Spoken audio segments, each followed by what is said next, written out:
Without a doubt मेरा पहला topic होने वाला है टूथ कैविटी पे, जिसे हम दांतों की सड़न भी कहते हैं। दांतों की सड़न इतनी कॉमन डेंटल प्रॉब्लम है कि अराउंड 80 to 90% लोगों में ये होती ही है, और अगर हम इसे इग्नोर करते हैं तो ये आगे बढ़कर काफ़ी पेनफुल हो सकती है। तो स्टार्ट करते हैं आज का टॉपिक।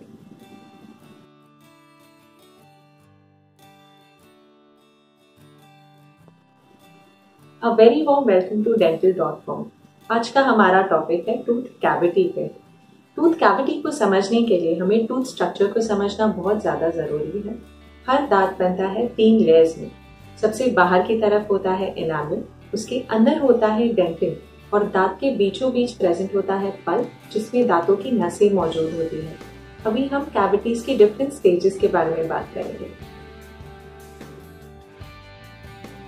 कैविटी की शुरुआत बाहरी सतह यानी एनामल से होती है। सबसे पहले आपको एक ब्लैक स्पॉट दिखता है। इस स्टेज पे कोई पेन नहीं होता, आप सब कुछ बड़ी आसानी से खा सकते हैं। इसका इलाज यही है कि आप तुरंत इसी स्टेज पे फिलिंग करा लें, ज़्यादा देर ना करें, नहीं तो ये कैविटी आगे बढ़कर आपके दांत को खोखला और कमज़ोर बना देती है।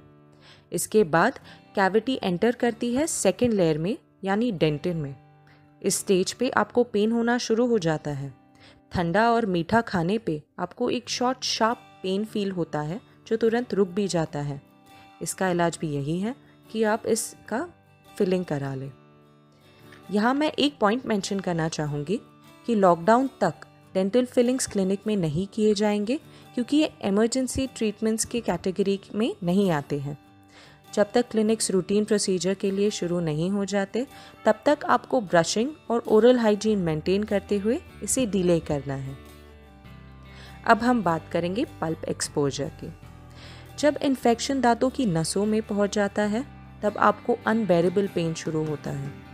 ये पेन टिपिकली रात को शुरू होता है, बहुत घंटों तक रहता है और दांत बार बार पेन होता है।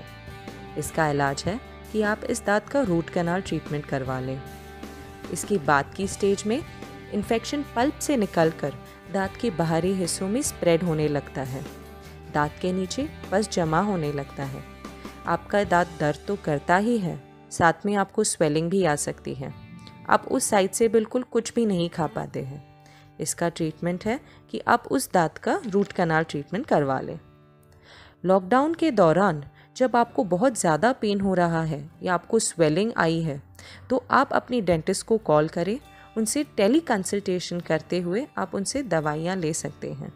और अगर दवाइयों से भी आपको आराम ना पड़ रहा हो, तो आप अपने पास के डेंटल इमरजेंसी प्रोवाइड करने वाले सेंटर्स की प्रायर अपॉइंटमेंट लेके जा सकते हैं।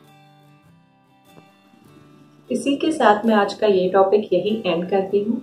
अगर आपको इस टॉपिक से रिलेटेड कोई क्वेरीज रहेंगे तो आप मुझे कमेंट सेक्शन में ज़रूर पूछ सकते हैं, और अगर आपको ये टॉपिक पसंद आए तो इसे लाइक, शेयर और सब्सक्राइब ज़रूर कर दीजिएगा। मेरी नेक्स्ट वीडियो में मैं बात करूँगी पेन मैनेजमेंट ड्यूरिंग लॉकडाउन के बारे में। तो आपसे मुलाकात होगी मेरे अगले वीडियो में। Thank you.